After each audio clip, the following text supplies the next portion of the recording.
चाकल गाथा भाग 2। यानी मुसाहिबों की इच्छा अनुसार नौका विहार भी होता, मोहर भाई का गाना भी सुना जाता और सफ़ेद कबूतरों का जोड़ा भी खरीदा जाता। कहने का तात्पर्य ये है कि बड़े मालिक के मुसाहिबों का कोई भी शौक अपूर्ण नहीं रहता। अगर वे कहीं से सुन आते कि अच्छी नस्ल के ढोल ढंगर आए हैं तो उन्हें यथाशीघ्र खरीदे जाने में भी कसर नहीं रहती। एक दिन बड़े मालिक के कमरे में मालकिन गई और बोली, आपको पता है गुरुदेव पधारे हैं? नहीं तो, मुझे तो किसी ने नहीं बताया। गुरुदेव कह रहे थे कि चूड़ामणि जोग में तीर्थ भ्रमण करने से सारे पाप धुल जाते हैं। चलेंगे ना? पाप? बड़े मालिक ने बहुत ही आश्चर्य सहित पाप शब्द दोहराया, क्योंकि पाप क्या होता है या किसे कहते हैं इससे वे सर्वथा अनभिज्ञ थे। अपनी जानकारी में तो उन्होंने आज तक कोई पाप नहीं किया था, आज तक किसी को किसी तरह का नुकसान नहीं पहुंचाया था, किसी की आंखों में एक बूंद आंसू नहीं बहाया था। जो उन पर आश्रित रहते उन्हें वो भरपेट खाना खिलाते थे। कोई एक प्राणी भी ये दावा नहीं कर सकता था कि संसार सिंह के घर आकर अपमानित होकर लौटा हो। दान पुण्य भी करते ही रहते हैं। पूरी धाम से पंडित चंदा लेने आते हैं तो लौटते समय उनके चेहरे पर आत्मसंतुष्टि की मुस्कान छाई रहती है। घर में रोज़ भगवान की सेवा पूजा होती ही है। भगवान का भोग नियम पूर्वक बनता है, प्रसाद लगाया जाता है। दुर्गा पूजा के दिनों में हर एक व्यक्ति को कपड़े दिए जाते थे, हर व्यक्ति को पंगत में बैठाकर भरपेट खाना खिलाया जाता था। इन सभी बातों का सरकारी खाते में पूर्ण विवरण भी है। इन सब के अलावा आज कहीं अकाल है तो कल बाढ़ से लोग पीड़ित हैं। इन सब के लिए भी बड़े मालिक यथेष्ट चंदा दिया करते थे, किसी को भी निराश नहीं लौटाते थे। इतना सब करते रहने के बावजूद पाप कैसा? आप भी कैसी बातें करते हैं? मनुष्य जीवित है ये भी बहुत बड़ा पाप है। कितने ही पाप हम कर चुके हैं। आखिर तीर्थ यात्रा करना तय हो ही गया। तीर्थवास, हाँ, तीर्थवास करना तय हुआ, क्योंकि गुरुदेव ने समझाया था कि ब्राह्मण को दान देने पर एक जन्म के पाप नष्ट हो जाते हैं, लेकिन सपत्नी तीर्थवास करने से जन्म जन्मांतरों के पाप नष्ट हो जाते हैं। और ये सच भी है। हम जीवित रहते हैं इसलिए ना जाने कितने पाप करते हैं। मन के अनजाने में हम ना जाने कितनी हत्याएं करते रहते हैं, कितना झूठ बोलते हैं, कितना अनाचार करते रहते हैं। गुरुदेव अपना उपदेश देकर बतौर प्रणामी के 525 रुपये, कपड़े, बर्तन, खड़ाऊँ और बहुत सी वस्तुएं साथ लेकर वापस चले गए। वे काशी धाम पहुँचकर इन लोगों के रहने आदि का सारा इंतज़ाम करके रखेंगे। इधर जोड़ तोड़ ज़ोरों से होने लगी। उन दिनों जत्तारण बाबू अटर्नीशिप पढ़ रहे थे। उन्होंने बड़े मालिक से कहा, साहब आपने हमारी आदत बिगाड़ दी है, अतः आपके जाने के बाद हमारा ज़रा भी मन नहीं लगेगा। तो तुम लोग भी साथ चलो ना। दुलारी बिहारी बाबू ने जवाब दिया, अगर हम साथ चले तो इधर का काम कौन संभालेगा? उन दिनों बड़े मालिक के बाग वाली हवेली में लड़कियों की बहुत कदर की जाती थी। पुतली माला की माँ के लिए नौकरानी है, नौकर है, दरबान है, यानी किसी बात की कमी नहीं है उसके आराम एवं सुरक्षा की दृष्टि से। लेकिन फिर भी बड़े मालिक का मन आशंकित रहता है। नूलो मलिक नया नया बड़ा आदमी बना है, पता नहीं वो कब क्या गुल खिला दे। कहीं पुतली की माँ को खुश करके उसे हत्या बैठा तो फिर वो ना घर के रहेंगे ना घाट के। बेहतर यही है कि जत्तारण बाबू यहीं रहें, दुलाल बिहारी बाबू को भी यहीं रहने दें। दोनों टाइम ये दोनों व्यक्ति पारी पारी पहरा देंगे वहाँ। बड़े मालिक ने जगतारण बाबू से कहा, आप रोज़ शाम को वहाँ जाया करिएगा, और दुलार बिहारी बाबू को तो खास काम रहता नहीं, अतः वो सुबह के वक्त जाया करेंगे। आप दोनों वहाँ की कड़ी निगरानी रखेंगे ताकि बाहर की मक्खी भी उधर पर ना मार सके। लेकिन उस बार बड़े मालिक काशी क्या गए, मंगला की तो किस्मत ही फूट गई। तब तक मंगला इस घर में आई नहीं थी। इस घर के मालिक काशीवास करने जाएंगे उसकी तैयारी चल रही थी। कौन कौन साथ जाएगा तथा कौन नहीं इसकी लिस्ट बन रही थी। क्या क्या वहाँ जाएगा और कब जाएगा, ऐसी बहुत सी बातों पर विचार किया जा रहा था। इन सभी तैयारियों में 2 महीने का समय लगा। उस समय भूषण सिंह की उम्र कम थी, कालिदास बाबू अभी युवा ही थे। यानी ये सभी बातें बहुत दिनों पहले की हैं। मोहरी बाबू के बाल उन दिनों काले ही थे। जगतारण बाबू ने भी उस वक्त तक अटर्नीशिप पास नहीं की थी, और आज दुलाल बिहारी बाबू भी तो नहीं रहे। एक दिन अचानक बड़े मालिक की बाग वाली हवेली के पोखर में उनका शव पड़ा मिला था। लाश फूल कर गुब्बारे जैसी हो गई थी। थाना पुलिस जो कुछ करना था सब कुछ किया गया, और इस बात की पूर्ण सूचना बड़े मालिक को काशी धाम में पत्र द्वारा दी गई थी। लेकिन उस पत्र का कोई जवाब नहीं आया था। उन दिनों मालकिन बीमार चल रही थी। घर पर खबर आ चुकी थी कि बड़े मालिक कलकत्ता लौटने के लिए उत्सुक हैं, लेकिन मालकिन की हालत को देखते हुए आने का कोई उपाय नहीं है। उनके साथ सरकार, खास सेवक, पीरजादा दरबान, कुंजबाला, ऐसे बहुत से लोग गए हैं, और भी एक प्राणी गया है, और वो है मंगला।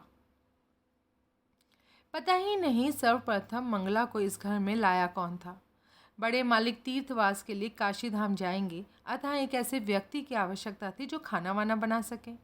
साथ ही शर्त ये थी कि ब्राह्मण की लड़की हो, वह काम करने में, मेहनत करने में सबसे आगे हो, और अधिक बात भी ना करे। मंगला आई तो मालकिन ने उसे सर से पैर तक घूर तक कर देखा और फिर बोली, तू काम कर सकेगी? काम नहीं करूँगी तो खाऊंगी कहाँ से माँ जी? विधवा लड़की को भला बैठकर कौन खिलाएगा? अच्छा, मेरे कहने का मतलब है कि खाना वाना बनाने का काम कभी किया है? अभी तक तो माँ जी ज़रूरत नहीं पड़ी थी काम करने की, पर अब करूँगी। उस समय भला उसकी उम्र भी क्या थी? हद से हद 13 या 14 साल। इतनी सी उम्र में ही किस्मत फूट गई। रूप तो ऐसा कि रूप ना कहकर आंख कहे तो बेहतर होगा। नहीं बाबा नहीं, तुमसे नहीं होगा हमारा काम। तुम्हारा रूप सब कुछ ले डूबेगा। ले ये 5 रुपये ले और विदा हो, और कोई घर देख। मंगला मालकिन के कदमों में लौट गई और रोते रोते बोली, मेरा रूप आग से झुलसाकर मुझे काली बदसूरत बना दो माँ। वो तकलीफ़ भी मैं खुशी खुशी सहन लूँगी, लेकिन पेट की आग नहीं सही जाती मुझसे। बेटी, अगर ऐसी ही भूख लगती है जिसे तू नहीं सह सकती तो गंगा में डूब तो मर सकती थी। गंगा में तेरे लिए तो पानी की कमी ना हुई। अगर ऐसा कर सकती तो आज आपके कदमों में क्यों लौटती माँ? उस समय जो नौकरानी थी उसका नाम था कुंजबाला। बाद में वो मर गई। उसने मंगला से कहा था, मालिक के सामने भूल से भी मत निकलना हरामजादी। अगर कभी भूल से भी उनके सामने पड़ गई ना तो तेरे सर पर आरी रखकर खड़ी की खड़ी चीर दूंगी।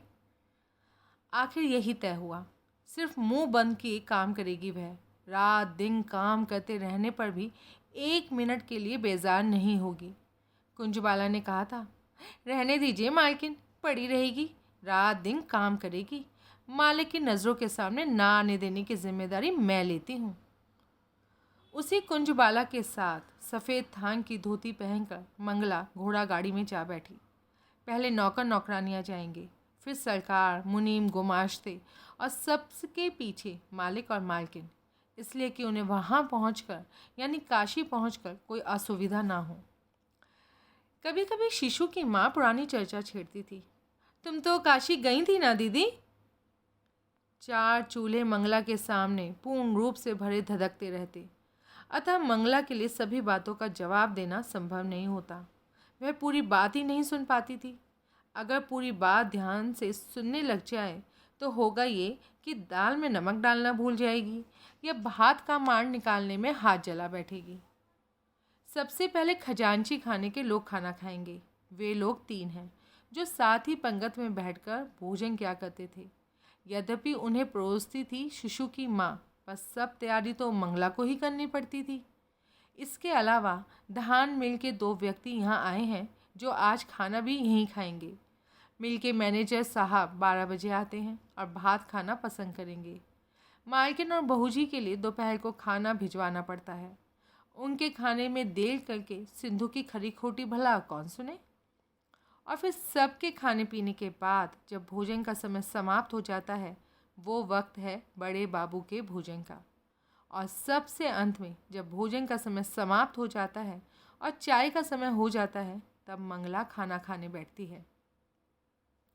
दीदी, तुमने तो अपनी ज़िंदगी का लक्ष्य पूर्ण कर लिया है। काशीवास कर लिया, बाबा विश्वनाथ के दर्शन हो चुके, लेकिन हमारे पाप कैसे मिटेंगे तुम ही बताओ।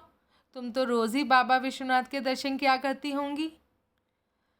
मंगला उसकी बात का कोई जवाब नहीं देती, बल्कि पूछती है, अरे आज नफर खाना खाने कैसे नहीं आया?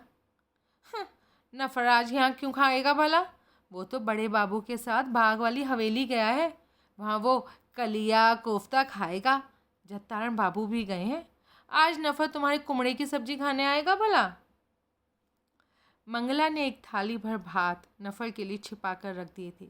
उस पर 2 टुकड़े मछली भी, थोड़ी सी कुमड़े की सब्जी भी रखी थी। गरम चावल खाना उसकी किस्मत में नहीं लिखा था, पर अगर निकाल कर अलग से चूल्हे के पास रख देगी तो खाने को तो मिल जाएगा उसे। वैसे चूल्हे के पास रखने से कुछ गर्म भी रहते हैं। जिस दिन नफल को बार बार बुलाकर खाना खिलाती है, उस दिन आंगन में उकड़ू बैठकर वो बिना चबाए ही बाहर निकलता जाता है। कभी कभी वो पूछता, शिशु की माँ, ये दाल किसने बनाई है आज? अरे कौन बनाता, महाराजिन दीदी ने ही तो बनाई है। हाँ, वाह क्या दाल बनाई है, माँ कसम इसमें डूब कर तैरने को जी चाहता है। शिशु की माँ को गुस्सा आता, जो मिला है उसे चुपचाप खाना है तो खाओ, वरना उठो यहाँ से। क्या बोली? नफर एकदम से बेफर उठता, पर शिशु की माँ भला उसे क्यों डरने लगी? वह उसी प्रकार दोहराती, हाँ हाँ खाना हो तो खाओ, वरना यहाँ से भाग जाओ। रसोई घर में आकर आँख दिखाने की कोई ज़रूरत नहीं है। अब तो नफर को भी और गुस्सा आता, जरा बुलाओ तो तुम्हारी दीदी को। बड़े बाबू से कहकर जब महीना बंद करवा दूंगा ना, तो इसी शख्स के पांव पकड़ने पड़ेंगे।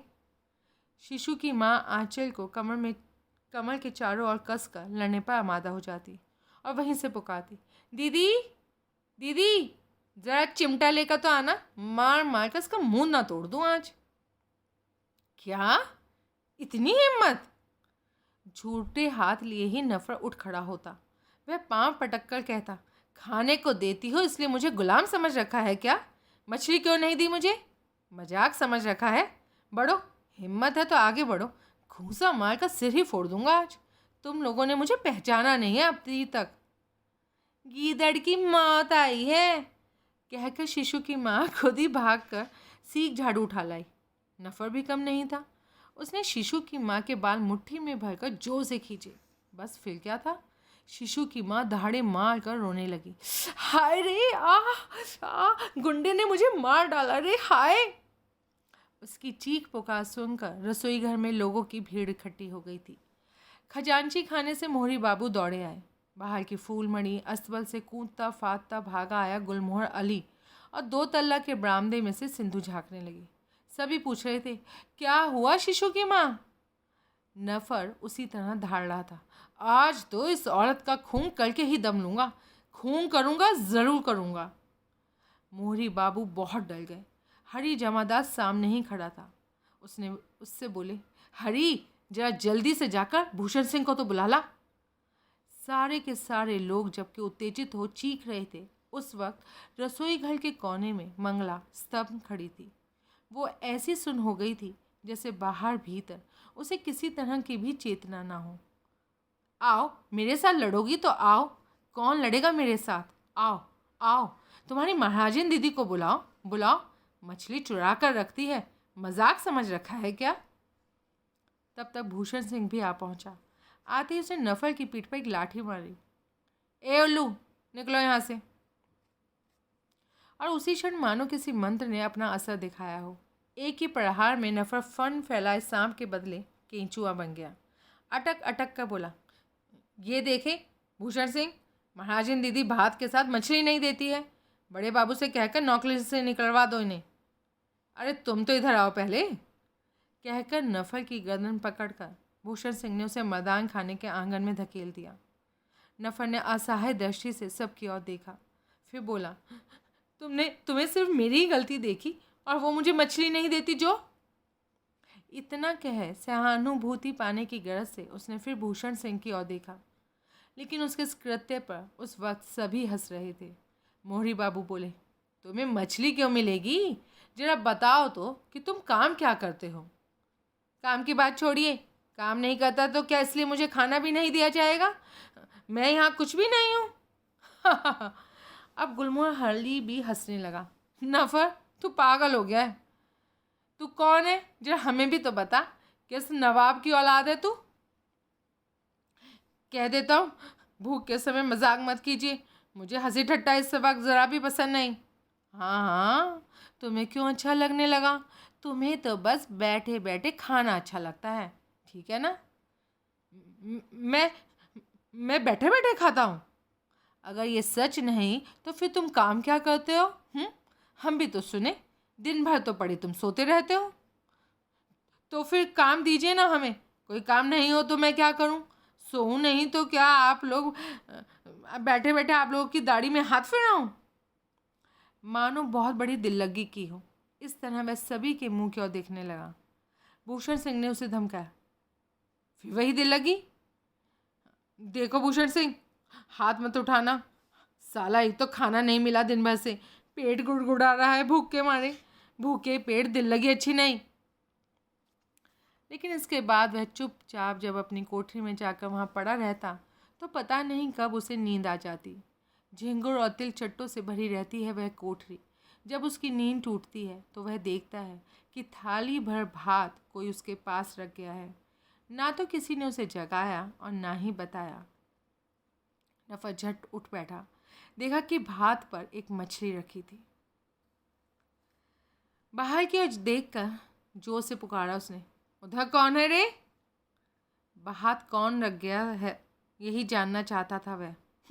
कोई नहीं सुनता तो ना सुने, सोचकर बड़े बड़े ग्रास लेकर वह भात खाने लगा और खाकर फिर सो जाता। सोया तो पहले भी था, पर भूखे पेट अच्छी नींद नहीं आती। लेटे लेटे कभी उसके मन में आता कि कहीं जा सकता तो अच्छा रहता, पर फिर सोचता कि आखिर कहाँ जाए। कहीं चले भी जाने से होगा क्या? धोबी को एक गंजी धोने को दी हुई है, अगर वह लाने ही चला जाए तो पैसे देने पड़ेंगे। इससे तो बेहतर है कि सोया ही रहूं। सोई सोई नींद लेते जितना वह कट जाए वही अच्छा है। पहले जब भी उसे भूख में गुस्सा आ जाता तब हमेशा यही हंगामा मचा करता था, पर अब वो ऐसा नहीं करता। आधा दिन बिना खाए ही सोए सोए अच्छी तरह गुजर जाता था। मदान खाने के आंगन में जो नीम का पेड़ है ना, उसी के पश्चिमी कोने में कोठरी है। गुरुदेव जब भी आते हैं वे इसी कोठरी में ठहरते हैं, पर उनका रहना भला कितने दिनों का? साल में एक आध बार ही आते हैं। जितने दिनों वह रहते हैं उतने दिनों इस कोठरी की धुलाई सफाई अच्छी तरह होती है। धूप आदि से कोठरी को सुवासित किया जाता है।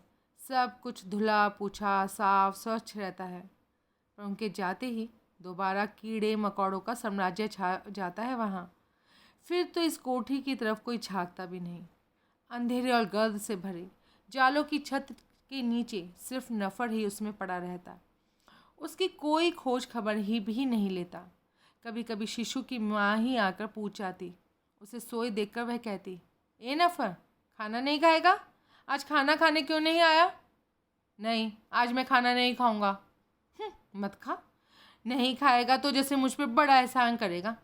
खा चाहे ना खा, मेरी बला से मर और पेट की सांकल बंद कर पड़ा रहे, मेरा क्या जाता है? हाँ, मैं मरूंगा, तेरा क्या जाता है? मैं मरूं या जीऊं, पर तुझे इतनी चिंता क्यों हो रही है? जरा मैं भी तो सुनूं।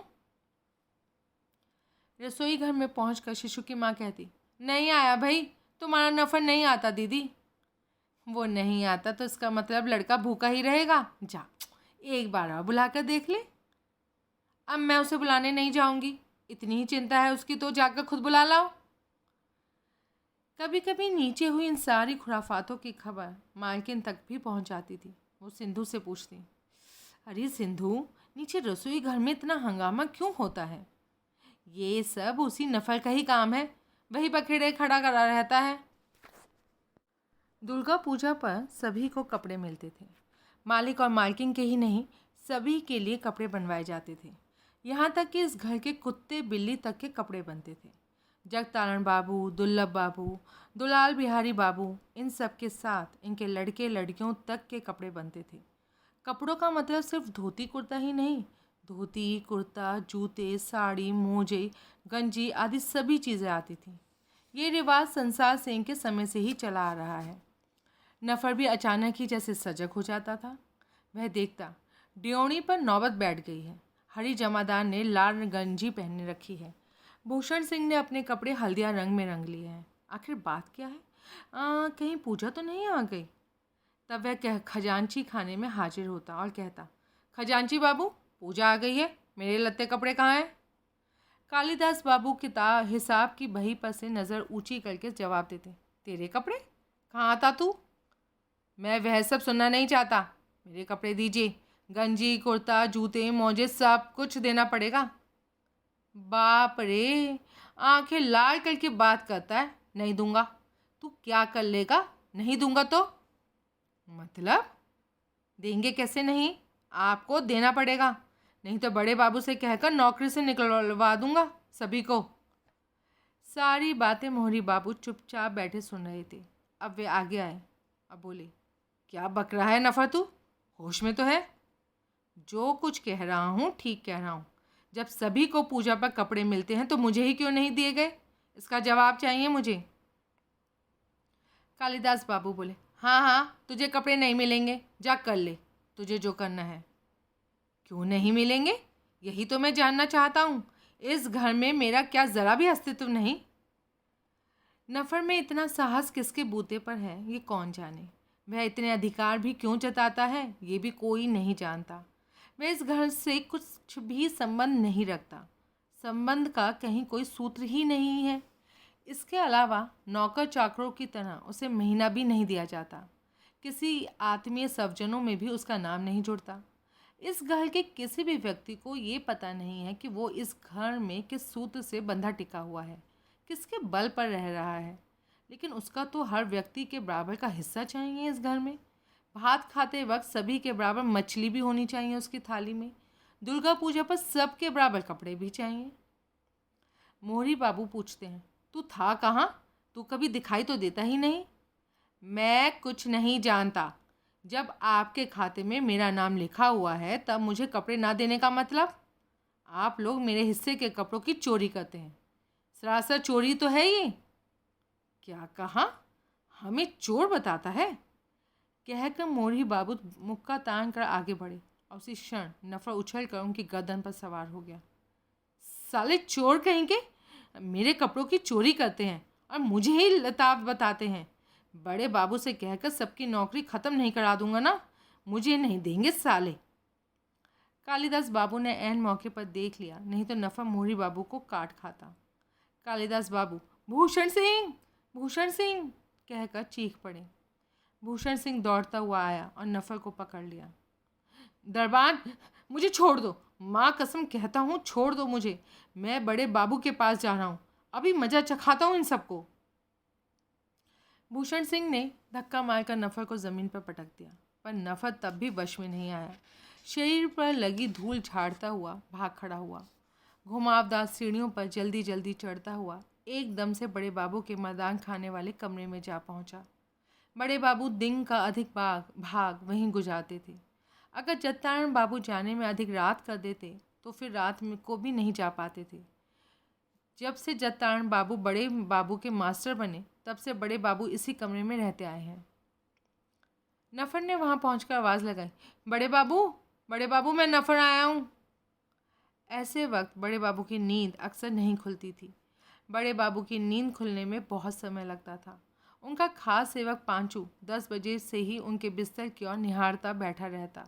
बड़े बाबू की नींद टूटते ही सिगरेट का टिन या बोतल हाजिर करना आवश्यक है।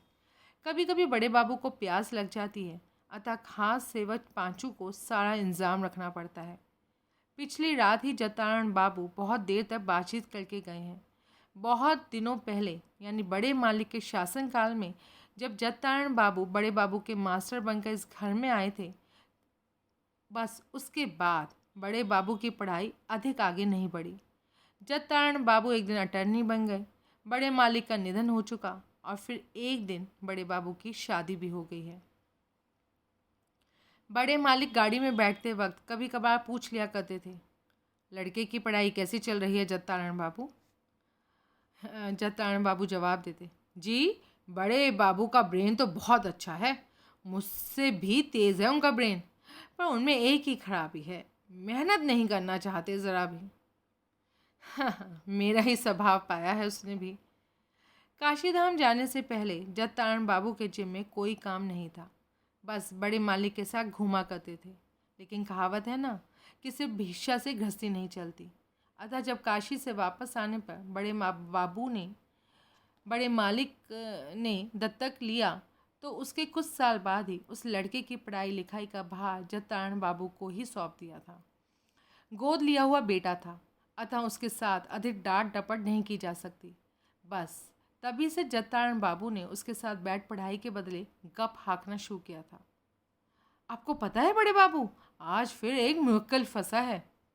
वे छोटेपन से ही मुवक्किलों को फंसाने के किस्से सुनाते आए थे और इन्हें सुनते सुनते बड़े बाबू बड़े हुए। बचपन से एक ही बात सुनते सुनते बड़े बाबू की धारणा ही बन गई कि मुवक्किल लोग वकीलों के जाल में फंसने के लिए ही जन्म लेते हैं। नूलो मलिक के लड़के कार्तिक मलिक से लेकर ऐसा कोई भी मुवक्किल कलकत्ते में बाकी नहीं बचा जो इस उलझन से बरी हो। बड़े बाबू पूछते, मास्टर हमारा बैंक का शील के क्या हाल चाल है भाई? उस दिन उसकी भी बारी आएगी बड़े बाबू, आप 2-4 दिन सब्र कीजिए बस। मुझे सब खबर है, आजकल उसकी भी बहुत पर निकल आए हैं। और उस नैड़ा मित्तल का क्या हुआ? अरे वही जिसने कुछ दिनों जोश शोर से कप्तानी की थी। जी वो तो कब का ही गया, उड़ने की फिक्र में था बेचारा, पंख कतर डाले गए उसके। आपकी सारी बातें विस्तार से बता चुका हूँ, याद नहीं है? इतनी सब बातें करने के बाद जाने के लिए उठते उठते चुपके से कहा, टेम्पी की तबीयत बहुत ख़राब है, आपको कोई खबर नहीं इसकी? नहीं तो, शायद शर्म के मारे नहीं बताया होगा उसने आपको। क्यों, शर्म की क्या बात है? अजी शर्म नहीं आएगी, आप कैसी बात करते हैं बड़े बाबू, लड़कियों को शर्म आती ही है। आपका ही खाती हैं, आपका ही पहनती हैं, आपकी दया से ही आज वे मनुष्यों जैसी ज़िंदगी जी रही हैं। फिर भला कुछ देर के लिए गए हुए आपका जी खराब करते शर्म नहीं आएगी? 1000 हो, आखिर है तो लड़की। तो फिर मुझे क्या करना पड़ेगा मास्टर? बड़े बाबू पूछते। आपको एक बार जाना पड़ेगा बड़े बाबू, उसकी तबीयत खराब हो या ना हो, आपको एक बार वहाँ जाना चाहिए, ये उचित है। लेकिन आजकल स्टेट की स्थिति भी तो ठीक नहीं है मास्टर। बस एक बार जाइए और आ जाइए, इससे स्टेट की अच्छी बुरी स्थिति का क्या संबंध है? आप हमेशा वहाँ रहने के लिए तो जाते नहीं। इसके अलावा कितने ही दिन बीत गए इन सब के बिना। आखिर शुक्राचार्य बनने की ठान ली है क्या आपने? हाँ, तो फिर नफल को बुलाना पड़ेगा। हाँ, जब चलना हो मेरे ऑफिस में नफल के द्वारा इत्तिला भिजवा दीजिएगा, मैं तैयार रहूँगा। इसी तरह बीच बीच में टेम्पी की तबीयत खराब होने का नियम सा बन चुका था। स्टेट की स्थिति खराब बताकर बड़े बाबू एक बार वहाँ जाने का विरोध भी करते, लेकिन आखिर में जत्तारण बाबू की बातों का ऐसा प्रभाव होता कि दूसरे दिन सुबह पहले नफल की पुकार होती थी। पर यह भी नियम सा बन गया था कि जाने से पहले जत्तारण बाबू भीतर जाकर माँ जननी के चरणों की धूल अवश्य ले लेते थे। भीतर जाकर वे कहते, कहाँ हो माँ जननी, आपके चरणों की धूल मिल जाती तो धन्य हो जाता मैं।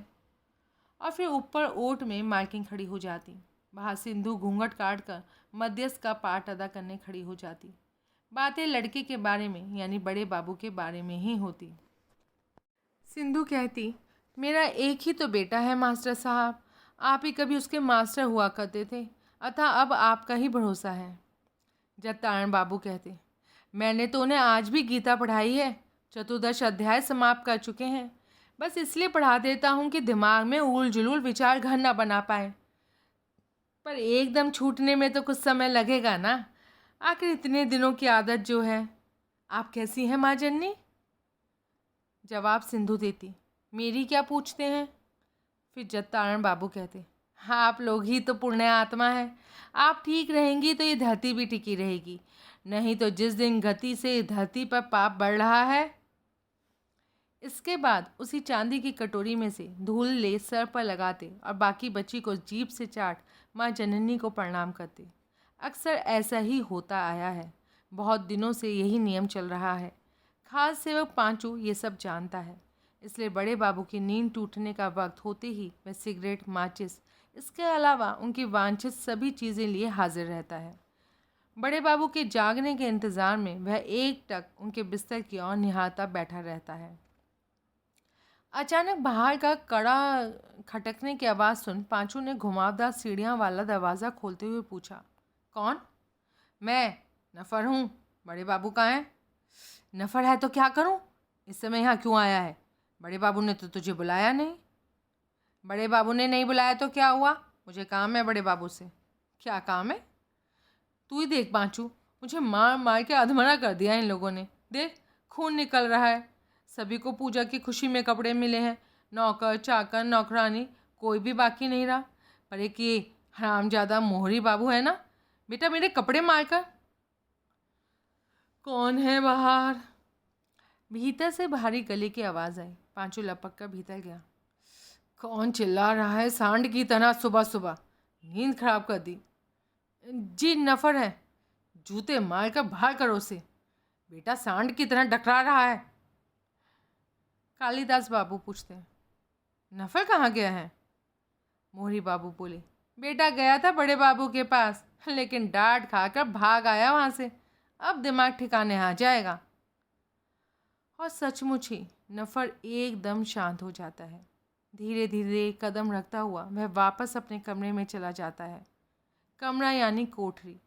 उसमें गुरुदेव का तख्तपोश खाली पड़ा है। उसके नीचे नफ़र के बिस्तर लपेटे हुए पड़े थे। उन्हें ही खोलकर बिछाता है और लेट जाता है। जहन्नुम में जाएं सब।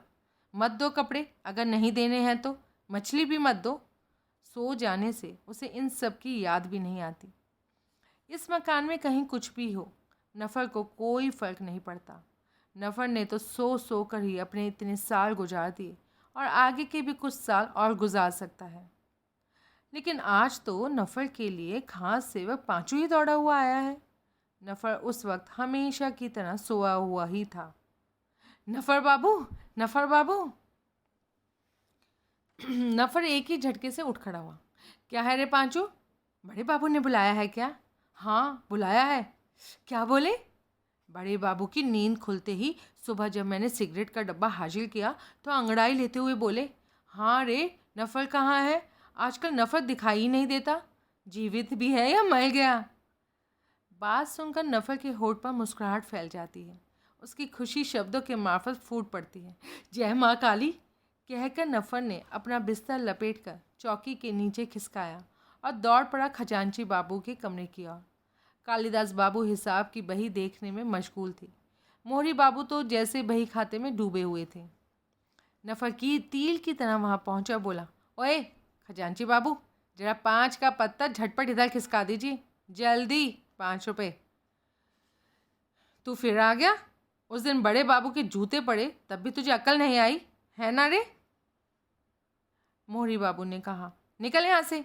मैं कहता हूँ निकल यहाँ से हरामजादे। नफ़र ने नथुने फुलाकर कहा, फालतू बात करने की ज़रूरत नहीं है, समझे ना? चुपचाप 5 रुपये दीजिए। मुझे बड़े बाबू ने बुलाया है। ज़्यादा बकबक सुनने का मेरे पास समय नहीं है। बड़े बाबू का नाम सुनते ही कालिदास बाबू के चेहरे के भाव बदल गए। क्या सच? बड़े बाबू ने बुलाया है तुझे? उसके बाद वो कुछ क्षण सोच में डूबे रहे, फिर बोले, महीने के अंत में ऐसे असमय तुझे उन्होंने बुलाया?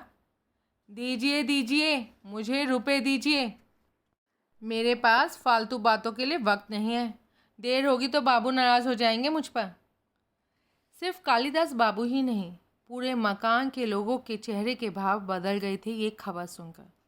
पूरे मकान में खबर फैल गई कि बड़े बाबू ने नफ़र को बुलाया है। नफ़र रुपए लेने के बाद धोबी के यहाँ जाएगा।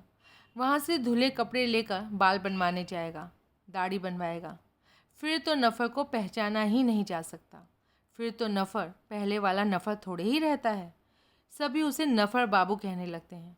जनान खाने में माँ जी पिस्ता बादाम पीसने का हुक्म देती हैं। सुबह से ही पिस्ते बादाम पीसने शुरू हो जाते हैं। मछली का मुंड मंगवाया जाएगा। नए सिरे से बाजार किया जाएगा। उस दिन बहू रानी बहुत ही सरंजाम सहित स्नान करेंगी, नहाकर खूब बनाव श्रृंगार करेंगी। उस दिन बड़े बाबू की दाढ़ी बनाने में अधर नाई को मोटी रकम बख्शीश में मिलेगी। अगर सिंधु अपनी मालकिन से पूछेगी, आज पिस्ते बादाम क्यों पीस रहे हैं माँ जी, तो माँ जी जवाब देंगी, लड़के ने आज नफल को बुलवाया है ना। उस दिन रसोई घर में जो जोरदार उथल पुथल मच जाती थी, यूं तो हर समय ही रसोई घर में उथल पुथल मची रहती थी। भात चूल्हे पर चढ़ाते चढ़ाते दाल जल जाती और दाल संभालने लगे तो भात अधिक गल जाते। पर उस दिन तो बेचारी महाराजिन की हालत की बस पूछिए ही मत। वह जल्दी से आवाज़ देती हैं, मसाला पीसने दिया, उसका क्या हुआ शिशु की माँ। और शिशु की माँ के बाहर भीतर आने जाने में दोनों पैर बुरी तरह दुखने लग जाते। फिर तो बड़े बाबू के हुक्म और फरमाइशों की बाढ़ से पूरा घर चरखी की तरह घूमने लगता। और नफल के उस वक्त क्या ठाठ होते थे। भूषण सिंह वही भूषण सिंह है जिसने उस दिन उसे लाठी से मारा था, पर आज वह भी उसकी कितनी इज्जत करता है। नफर आज के दिन पहचाना ही नहीं जाता। बाल वाल बनवाकर धोबी के धुले कपड़े पहनकर वह सीधा रसोई घर में जाकर भात परसने का हुक्म देगा। आज वह शिशु की माँ के साथ मछली के लिए झगड़ा नहीं करेगा। शिशु की माँ जो इतनी तुनक मिजाज वाली औरत है, आज वह भी उसे बार बार आग्रह कर कर के खिलाती रहेगी, थोड़े भात और लीजिए ना नफर बाबू। नहीं नहीं, और सही कहा जाए तो उस दिन नफर नहीं के बराबर खाएगा। भात से पेट ठूस कर रात को मिलने वाले व्यंजनों का जायका नष्ट नहीं करना चाहता वह। ए शिशु की माँ, आज इतनी मछली क्यों दे दी मुझे? आज तो रात को मैं वहाँ मांस खाऊंगा। इस घर के इतिहास में इस तरह की घटना कोई नई बात नहीं है, पर दैनिक चर्या में शामिल हो ऐसा भी नहीं था। महीना भर के बाकी दिन कोई भी नफर की खोज खबर रखने की ज़रूरत महसूस नहीं करता, लेकिन उस दिन सभी के लिए नफर एक महत्वपूर्ण व्यक्ति बन जाता था। उस दिन नफर बड़े बाबू का दाहिना हाथ ही हो जाए जैसे। बातों बातों में उस दिन बहुत बार नफर को आवाज़ देंगे बड़े बाबू। खास सेवक पांचू नज़र आते ही उसे डांटेंगे, नफर कहाँ है? तुझसे नफर को बुलाने के लिए कहा था ना। हुजूर बुलाया तो था, आपने ही तो मुझे मास्टर साहब के पास भेज दिया था। हाँ भेजा था, तो तुझसे ये थोड़े ही कहा था कि दिन भर वहीं बैठे रहना। वह आया कि नहीं, तुझे देखना तो चाहिए। पांचू को फिर मैदान खाने में दौड़ना पड़ता। नफर आया कि नहीं, खोज खबर लेनी पड़ेगी। इस वक्त नफर की कोठरी में कोई नहीं था। उस दिन गुलमोहर अली भी अपनी पुरानी पोशाक पहनकर तैयार होगा। अब्दुल बहुत दिनों के बाद फिर से घोड़े को गाड़ी में जोतता है। घोड़ा फिर से गाड़ी में जुता हुआ अपना खुर नेकता खड़ा होता है। गुलमोहर अली उस वक्त गाड़ी की छत पर बैठा रहता। बड़े बाबू के गाड़ी में बैठते ही गाड़ी हाँक देगा वह, लेकिन नफर कहीं दिखाई नहीं दे रहा था। खास सेवक पांचू एक बार खजांची घर में भी झाँक आया था।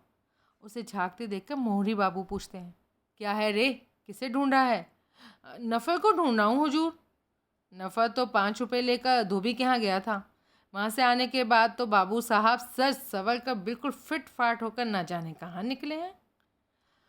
उसके बाद पांचू उसे दरबानों की कोठरियों में भी देख आता है। वहाँ पूछता है, भूषण सिंह, नफर बाबू को देखा था? फिर रसोई घर में भी जाता है नफर को ढूंढने। अरे शिशु की माँ, जरा महाराजिन दीदी से पूछ दो नफर ने खाना खाया है कि नहीं। पर नफर आज किसी काम में भी फाकी नहीं देता। आज के दिन ही तो उसका खास महत्व जाना जाता है। कवली टोला में अटर्नी बाबू को भी ठीक वक्त पर ही ले आया। जगतारण बाबू ठीक वक्त पर ही आ पहुंचे। माँ जी के कमरे के सामने पहुंचकर बड़े बाबू ने पुकारा, माँ। बड़े बाबू की उंगलियों में बहुत सी अंगूठियां जगमगा उठीं। चुन्नट वाली धोती का छोर ज़मीन पर लटक रहा था। खास सेवक ने जल्दी आकर उस छोर को हाथों में थाम लिया। माँ जी के कमरे के सामने बड़े बाबू अपनी छड़ी पर भार डाले खड़े थे। खास सेवक ने सिंधु को आवाज़ देकर कहा, अरे जा, माँ को तो बुला दे। मालकिन के आते ही बड़े बाबू उनके कदमों में सर टिकाकर प्रणाम करते हैं और कहते हैं, तो मैं जाऊँ माँ? आज फिर जा रहे हो बेटा? अभी कुछ दिन पहले ही तो तुम्हारी तबीयत ठीक हुई है। अभी भी तुम पूरी तरह से स्वस्थ नहीं हुए हो। बस गया और आया माँ। माँ जी ने सिंधु से पूछा, लड़के को पिस्ते का शरबत दिया कि नहीं? पी लिया माँ, सब कुछ खा पी चुका। शरबत में मिठास हुआ था? इसके बाद बहू रानी की बारी आती। इतनी देर बहू रानी घूंघट निकाले दरवाजे के बगल में खड़ी थी। बड़े बाबू को कमरे में आते देख भीतर खिसक गई और बड़े बाबू के भीतर आते ही बोली, तबीयत खराब है तो बिना जाए भी तो चल सकता था। बस गया और आया। इस बार 3-4 दिन मत रुकना, वैसे भी आपकी तबीयत ठीक नहीं है। माँ जी ने जत्तारण बाबू को बुला भेजा।